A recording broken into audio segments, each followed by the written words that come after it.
5 ಮಕ್ಕಳ ಮೇಲೆ ಬೀದಿ ನಾಯಿಗಳ ದಾಳಿ.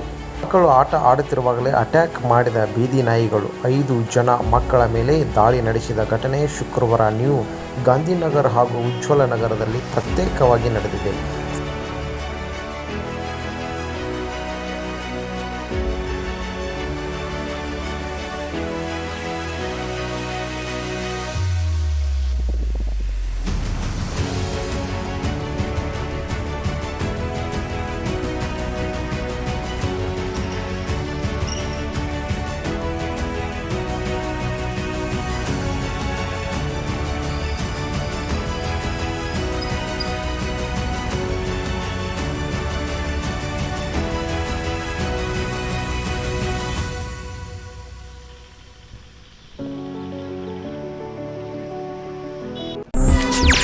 ಹೆಚ್ಚಿನ ಸುದ್ದಿಗಳಿಗಾಗಿ ನಮ್ಮ ಚಾನೆಲ್ನ ಸಬ್ಸ್ಕ್ರೈಬ್ ಮಾಡಿ.